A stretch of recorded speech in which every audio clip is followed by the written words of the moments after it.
오늘 아마 로마서 이제 마지막 시간이 된 것 같습니다.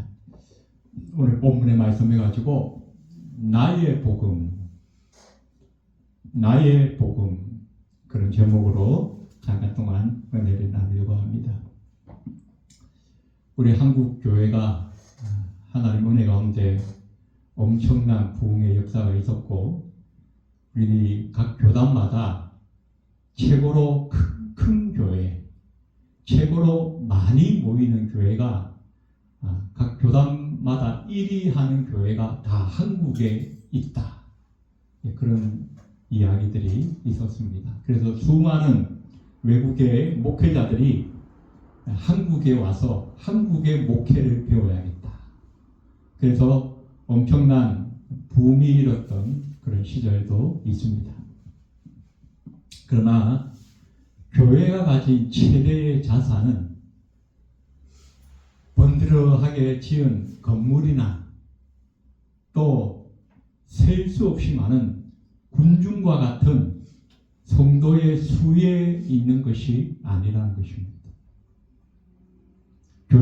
무엇보다 교회를 교회되게 하는 가장 중요한 자산은 바로 복음이다라고 말씀하고 있습니다. 복음이 없는 교회는 교회의 역할을 감당하지 못하고 교회로서의 정체성을 잃어버린 것이다 라고 우리는 말할 수 있습니다. 그러면 이 복음이란 무엇인가? 바울은 바로 예수 그리스도가 바로 복음이다. 복음은 지저스 크라이스트다 라고 말씀하고 있습니다. 우리는 복음에 대해서 여러 가지로 이야기할 수 있습니다만은 한마디로 말하면 복음은 예수 그리스도다. 우리는 그렇게 정의를 내릴 수 있을 것입니다. 바울은 로마서 1장부터 11장까지 복음의 그 신학적인 교리에 대해서 아주 세밀하게, 아주 정확하게 설명을 했습니다. 그리고 12장부터는 그 복음을 받은 우리 그리스도인들이 어떻게 우리의 삶에서, 우리의 삶 속에 하나님을 향한 예배를 나타낼 것인가, 그 부분에 대해서 우리가 말씀을 들었고, 이제 이 16장은 마지막 부록과 같은 것인데, 하나님께서 이 바울을 통해서 얼마나 엄청나게 역사를 하셨는가에 대해서, 그리고 그 모든 역사 가운데에 하나님께서 동역자로 붙여주셨던 그 일꾼들이 있었다는 것을 한 사람 한 사람 나열하면서 마무리를 하는데, 특별히 오늘 본문은 이 로마서의 가장 마지막 마무리입니다. 이 마지막 마무리는 하나님 앞에 찬양을 드리면서 마무리를 하고 있는 것입니다. 그리고 하나님께서 자기에게 주셨던 이 예수 그리스도의 복음, 이 복음이 과연 어떠한 것인가에 대해서 찬양과 함께 마무리를 하고 있는 것입니다. 우리가 지난 시간에 22절에서 이 바울의 이 복음서, 이 로마서가 바울이 다 쓴 것이 아니라 그 중에 이 상당 부분을 더디오라고 하는 사람이 대필을 한 것이다 하는 것을 우리는 지난 성경을 통해서 우리가 확인해 보았습니다. 안젤로 인해서 이 붓을 잡고 글씨에 이 글을 쓰는 것 자체가 굉장히 불편했던 것 같습니다. 그래서 더디오가 그 바울의 구술하는 그 그리스도의 복음을 대필했다라고 성경은 기록하고 있습니다. 하지만 이 성경의 마지막 부분에서는 아마 대부분의 학자들이 이 로마서가 자신의 메시지라는 것을 확인하기 위해서, 사람들에게 알리기 위해서 이 최소한 마지막 부분만큼은 불편하고 힘들었지만 바울이 직접 썼을 것이다 라고 그렇게 학자들은 이야기를 하고 있습니다. 그러면서 이 마지막 부분에 지금까지 내가 너희에게 말한 이 모든 것이 예수 그리스도에 관한 복음이다라고, 바로 이것이 나의 복음이다라고 말씀하고 있는 것입니다. 자, 그러면 바울이 말하는 이 복음의 내용은 첫 번째로 예수 그리스도다라고 바울은 확실하게 단언을 하고 있습니다. 오늘 25절을 보시면 나의 복음과 예수 그리스도를 전파함은, 나의 복음, 유앙겔리온 무, 이 복음을 우리는 그 헬라어로 유앙겔리온이라고 해요. 좋은 소식, 기쁜 소식, 그렇습니다. 그리고 퀘리그마, 예수 그리스도, 예수 그리스도를 전파하는 것. 그리고 중간에 카이라고 하는 헬라어 단어가 써 있는데, 이 카이라고 하는 단어는 영어의 and 그런 의미를 가집니다. 일반적으로 and는 앞에 거와 뒤에 거를 이렇게 연결해 주는 의미가 있는 접속사죠. A와 B. 그런데 이 카이라고 하는 단어는 영어의 and가 가지고 있는 그 의미와 함께 또 가지고 있는 의미가 있는데, 즉 내가 다시 말하자면 그런 의미를 가지는 것입니다. 그래서 나의 복음과 예수 그리스도로 해석하는 것이 아니라 나의 복음, 즉 내가 다시 말하자면 이 복음이 예수 그리스도다라고 바울은 확실하게 말씀하고 있다는 것입니다. 그래서 바울이 말하는 나의 복음은 바로 예수 그리스도다라고 단언해서 말하고 있습니다. 바울은 로마서 1장 첫 시작부터 내가 이 복음을 부끄러워하지 아니한다. 이 복음은 하나님께서 선지자들의 글을 통해서 모든 인류에게 구원을 주시기 위한 하나님의 방편이었다라고 말씀하고 있습니다. 그래서 내가 이 복음을 부끄러워하지 아니하고 예수 그리스도가 지셨던 그 십자가도 내가 부끄러워하지 아니하는데, 이 복음은, 그리고 이 십자가는 바로 모든 믿는 자에게 구원을 주시는 하나님의 능력이 되기 때문이다라고 말씀하고 있습니다. 당시 로마 제국은 전 세계를 장악했습니다. 지중해가 이 로마 나라의 호수다라고 말해 불릴 정도로, 그 엄청난 길이의 지중해가 몇 개 나라를 집어넣고도 남을 만한 그 지중해를, 이 지중해는 우리의 호수다 그래서 표현했어요. 유럽과 또 북아프리카 지역과 소아시아, 그리고 그 고대 근동 지역 전체를 다, 페르시아에서부터 밑에 그 이란까지 전체를 다 장악했어요. 그런데 이 로마는 세계적으로 자랑하는 이 세 가지가 있습니다. 첫 번째는 로마의 철학. 이 철학은 원래 이 헬라 나라에서 헬라의 철학이죠. 헬라의. 그런데 로마가 헬라를 정복했지만, 국가적으로 정치적으로는 정복했지만 그들의 그 문화유산이었던 그 철학은 그대로 계승을 받았어요. 그래서 헬라의 철학이 로마에 와서 더 왕성하게 그 발전한 것을 우리는 보게 됩니다. 지금도 모든 대학에서 교양 과목으로 가르치는 그 철학의 가장 기초는 바로 이 로마 철학에서 나오는 겁니다. 물론 그 뿌리는 헬라 철학이지만, 두 번째로 로마가 자랑하는 것은 엄청난 그 군대, 군사력, 전 세계를 정복할 수 있었던 그 군대, 그리고 그 전 세계 식민지를 통치할 수 있는 법, 로마의 법전. 그래서 이 철학과 군대와 이 법을 자랑하는 것이 로마의 그 세 가지 자랑거리입니다. 그런데 그 전 세계를 장악했고 수천 년 동안 세계 역사를 좌지우지했던 이 로마의 법과 철학과 그 군대가 단 한 사람의 생명도 구원할 수는 없었다는 것입니다. 그래서 바로 로마가 두렵지가 않았습니다. 전 세계를 장악하고 로마 황제의 말 한마디면 안 되는 일이 없는 그런 로마였지만, 그 로마를 바울은 전혀 두려워하지 않았다는 것입니다. 그러면서 그 로마를 향해서 바울은 담대히 나아갔습니다. 내가 이 복음을 부끄러워하지 아니하노니 이 복음은 모든 믿는 자에게 구원을 주시는 하나님의 능력이 됩니다. 바울은 자신만만했어요. 그래서 내가 저 로마 황제 앞에 가서 내가 직접 재판을 받겠다. 재판받겠다는 건 핑계였고 그 황제 앞에 가서 로마의 모든 귀족들이 다 모인 그 광장에서 내가 직접 나의 주인이신 이 예수 그리스도를 증거하겠다는 것입니다. 그것이 바울의 속셈이었어요. 얼마나 대단한지 모릅니다.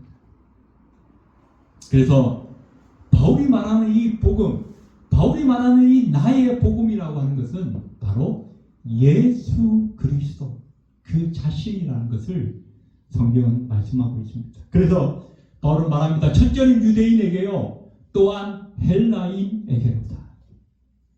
그 당시에는 보통 좀 이렇게 우리가 현대인들, 지성인들 이런 단어들을 쓰지 않습니까? 바울 당시에는 지성인, 현대인을 뭐라 불렀냐면 저 사람 헬라인이다 그렇게 불렀어요.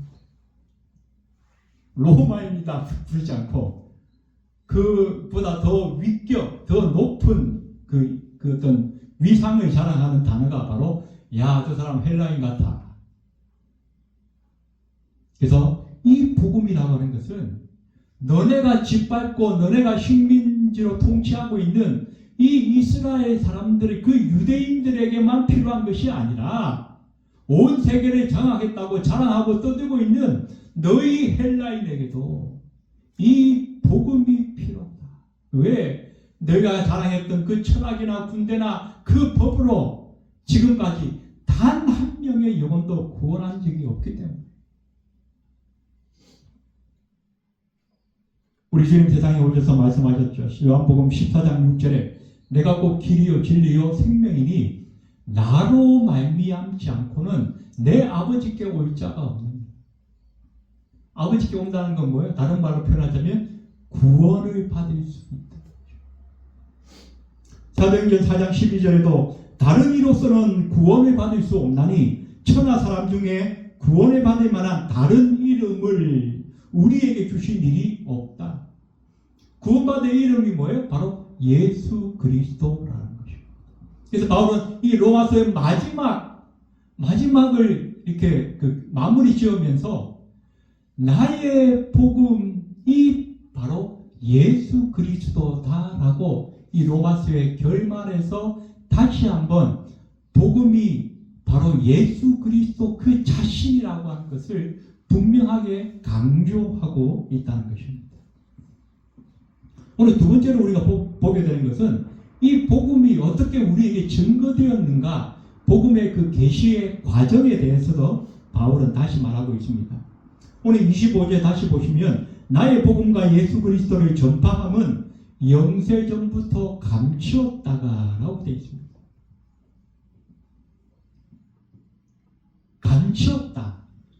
감추었다. 다른 성경에 보면 이 비밀의 계시의 말씀 그런 의미가 있고 우리 지금 오늘 우리가 읽었던 한글 성경에 보면 신비의 계시를 따라 된 것이다. 26절에 그렇게 말씀하고 있습니다. 원래 하나님께서 이 신약 시대에 예수 그리스도를 보내시기 전에 이스라엘 백성들에게는 제사라고 하는 제도를 주셨습니다. 이 제사는 인간이 자기의 죄 문제를 해결하고 하나님 앞에 나아갈 수 있는 하나님이 제시한 유일한 방법이었습니다. 짐승을 잡아서 그 피를 하나님 앞에 드리고 그 피를 통해서 일시적으로 자기의 죄의 사함을 받을 수 있는 방편을 하나님께서 허락하신 것입니다. 하지만 이것은 일시적인 것입니다. 100% 효과가 있는 게 아니었어요. 그래서 뭘 해야 되나? 계속 반복적으로 해야 됩니다. 어떻게 본다면 지금 우리의 예배도 100%가 아니다라고 말씀드릴 수 있습니다.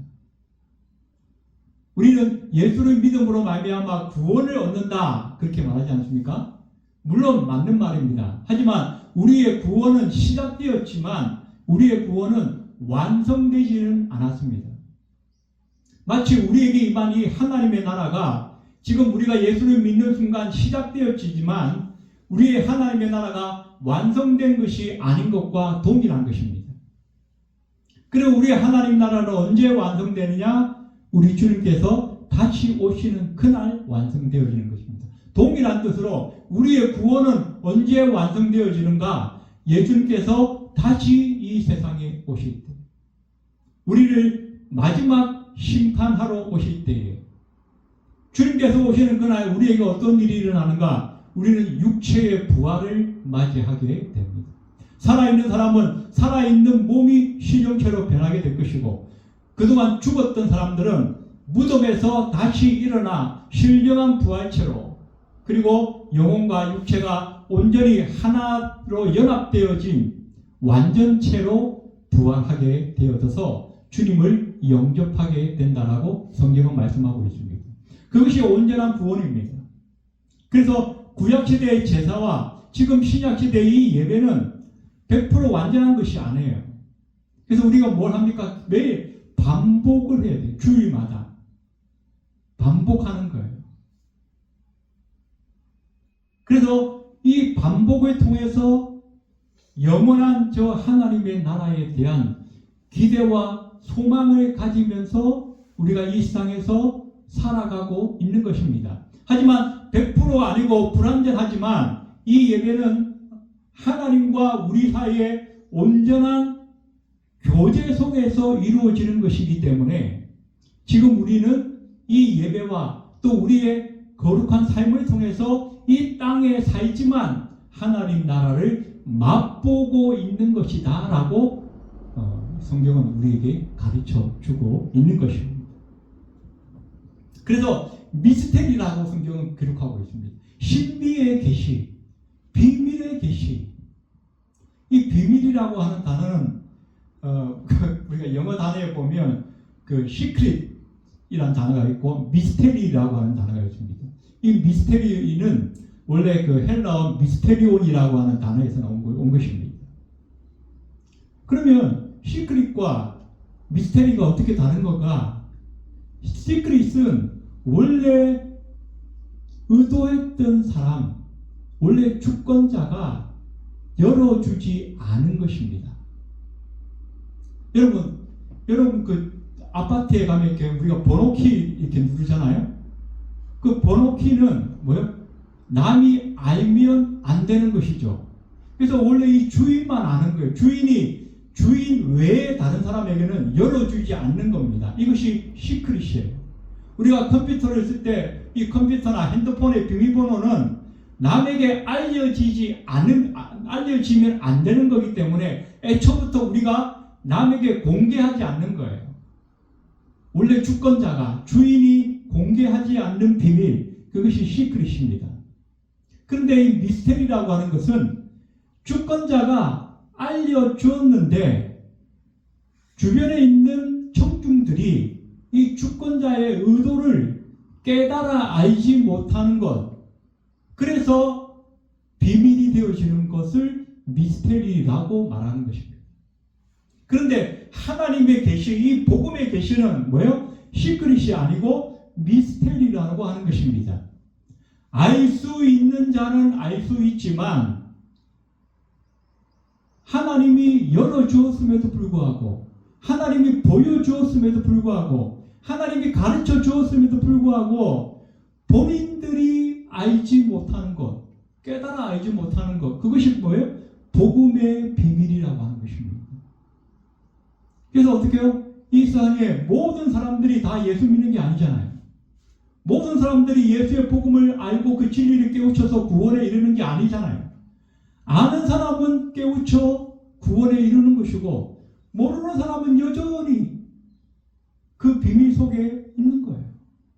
그것이 바로 신비의 계시, 비밀의 계시라고 말씀하고 있습니다. 뒤에 계시라고 하는 말을 붙였어요. 아포칼립시스. 이 아포칼립시스라고 영어의 리빌이라고 하는 단어를 썼습니다. 이 덮여있던 거를 이렇게 열어 보였다는 것입니다. 보자기로 덮어 씌워놨다가 이걸 열어 제쳤다는 거예요. 그러면 안에 있는 게 다 보이잖아요. 그런데 소경이 보면 열어 제쳤든지 덮여있든지 안에 뭐가 있는지를 알 수가 없다는 거예요. 오늘 26절에 보시면 이제는 나타내신 바 되었으며 영원하신 하나님의 명을 따라 선지자들의 글로 말미암아 모든 민족이 믿어 순종하게 하시려고 알게 하신 바 그 신비의 계시를 따라 된 것이니 신비의 계시라고 말씀하고 있습니다. 복음의 목적은 무엇인가? 하나님께서 이 복음을 우리에게 주신 이유는 이 세상의 모든 민족과 열방이 이 복음을 듣고 하나님의 그 선하신 뜻을 깨달아서 구원에 이르게 하시려. 그런데 오늘 성경에 보면 재미난 말씀이 있는데 모든 민족으로 믿어 순종케 하시려고 이렇게 돼 있어요. 26절 말씀을 보시면 자, 우리가 이미 알기로는 모든 민족이 믿어 구원에 이르게 하시려고 이렇게 하는 것이 자연스러운 것 같은데 오늘 바울은 뭐라 그랬냐? 모든 민족으로 믿어 순종케 하시려고 라고 기록하고 있다는 것입니다. 이 말은 무슨 말이냐면 우리의 믿음을 가지고 구원 얻는 것이 우리 신앙생활의 최종 목표가 아니라는 것입니다. 하나님께서 우리를 향하신 그 구원 계획의 마지막 종점은 하나님 앞에 구원 얻어서 하나님의 백성이 되는 것으로만 끝나는 것이 아니라 하나님의 백성이 된 다음에 순종하는 데까지 이르게 하시는 것, 그것이 하나님께서 이 복음을 우리에게 주신 이유라고 하는 것입니다. 그래서 이 복음을 다시 말씀드리면 안 믿는 자들에게는 구원을 얻기 위해서 필요한 것이고 우리 믿는 자들에게는 이 복음이 왜 필요한가? 하나님 앞에 순종하는 자리까지 나아가게 하시려고 우리에게 필요한 것이라는 것입니다. 근데 많은 우리 그리스도인들이 오해를 합니다. 나 이제 예수 믿고 구원받았으니까 끝이야. 나 이제 천국 가는 보험 하나 들어놨어. 괜찮아. 나는 이제 좀 편하게 살아도 괜찮아. 그러면서 삶 속에 하나님 앞에 순종하는 내용이 하나도 없는 거예요. 그저 내가 예수 믿는다는 거, 그저 내가 교회 와서 예배 드린다는 거, 그거 말고는 아무런 내세울 게 없어요. 아무런 불신자들과 구별될 게 없어요. 그러면서 자기는 신앙생활 잘하고 있는 것처럼 나는 이제 죽으면 천국 갈 거야 그러면서 떠들고 있는 거예요. 우리 하나님이 얼마나 기가 차실까. 이 마지막 부분은 이 바울이 하나님 앞에 찬양을 드리는 것입니다. 여러분 우리가 오해하기 쉬운 게 있는데요. 여러분 찬양은요 우리가 뭘 얻기 위해서 하나님 앞에 드리는 거 아닙니다. 조금 더 나아가서요. 우리는 이 하나님 앞에 예배하는 게요. 내가 하나님 앞에 복 받기 위해서 예배를 드려야지. 예배는 빠지면 안 되는 거지. 내 삶의 어떤 축복을 얻기 위해서 절대로 그거 틀린 얘기입니다. 찬양은 왜 드리는 겁니까? 내가 하나님께 받은 은혜에 대한 반응입니다. 내가 뭘 얻기 위해서, 내가 하나님께 축복을 더 받아내기 위해서, 내가 하나님의 소원을 이루기 위해서 내가 찬양하는 게 아니라는 거예요. 그러다 보니까 막 이교도 신자들처럼 찬양하면서 막 손을 올려야 되고 막 무릎을 꿇어야 되고 막 눈물을 흘려야 되고 그래야만 내가 제대로 찬양을 드린 것처럼, 그래서 하나님이 감동하셔서 앞으로 내가 내 삶에 큰 축복을 주실 것이다, 그런 식으로 오해하지 마시라는 겁니다. 찬양은 받기 위해서 드리는 것이 아니라 받은 게 있기 때문에 드리는 거예요. 예배는 받기 위해서 내가 드리는 것이 아니라 한 주간 동안 하나님이 내게 주신 그 은혜에 대해서 그걸 묵상하니까 내가 가만히 있을 수가 없어서 하나님 앞에 예배를 드린다는 거예요. 이 순서가 절대로 틀리면 안 된다는 것입니다. 그런데 우리가 왜 예배 시간에 냉랭한가? 왜 우리가 찬양하면서 마음이 뜨거워지지 못하는가? 한 주간 동안 받은 게 없다라고 생각하는 거예요. 시절 받은 게 없어요. 왜? 순종하며 살지 않았기 때문에. 말씀을 가까이 하지 않았고 하나님 한 번도 제대로 머릿속에 두고 염두에 두고 살은 적이 없기 때문에 하나님과 완전히 결별하고 살다가 마치 일주일에 한 번씩 하숙집에 와서 그냥 빨래나 하는 것처럼 그런 식으로 주일날 예배 드리러 오니까 우리가 무슨 감동이 있어서 손을 들고 찬양하고 막 눈물을 흘리며 감동하게 하는 겁니다. 그 순서가 바뀌어져야 합니다. 바로 오늘 뭐라고 말합니까? 26절에 보시면 이제는 나타내신 바 되었으며 영원하신 하나님의 명에 따라 선지자들의 글로 말미암아 모든 민족이 믿어 순종하게 하시려고 알게 하신 바 그 신비의 계시를 따라 된 것이니 이 복음으로 너희를 능히 견고하게 하시 지혜로우신 하나님께 예수 그리스도로 말미암아 영광이 세세에 무궁하도록 있을지어다. 아멘.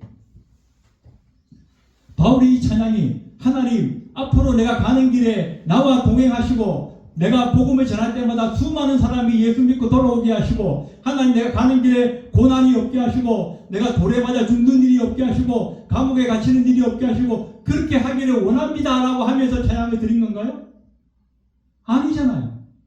지금까지 나와 함께 하셨던 하나님, 감옥에서도 나와 함께 하셨던 하나님, 풍랑이 일어서 배가 파손되었는데 우리를 죽게 않게 하시고 살려주셨던 그 하나님, 돌에 맞아서 죽을 뻔했는데 살려주신 하나님, 복음 전할 때마다 수많은 사람들이 예수 앞에 돌아오게 하신 그 하나님을 기억하면서 그 하나님을 묵상하니까 내가 가만히 있을 수가 없다는 거예요. 내게 베풀어 주신 그 은혜가 얼마나 감사한지 하나님 앞에 찬양하지 않을 수가 없다는 거예요. 그래서 찬양을 드리는 겁니다. 그래서 예배를 드리는 거예요.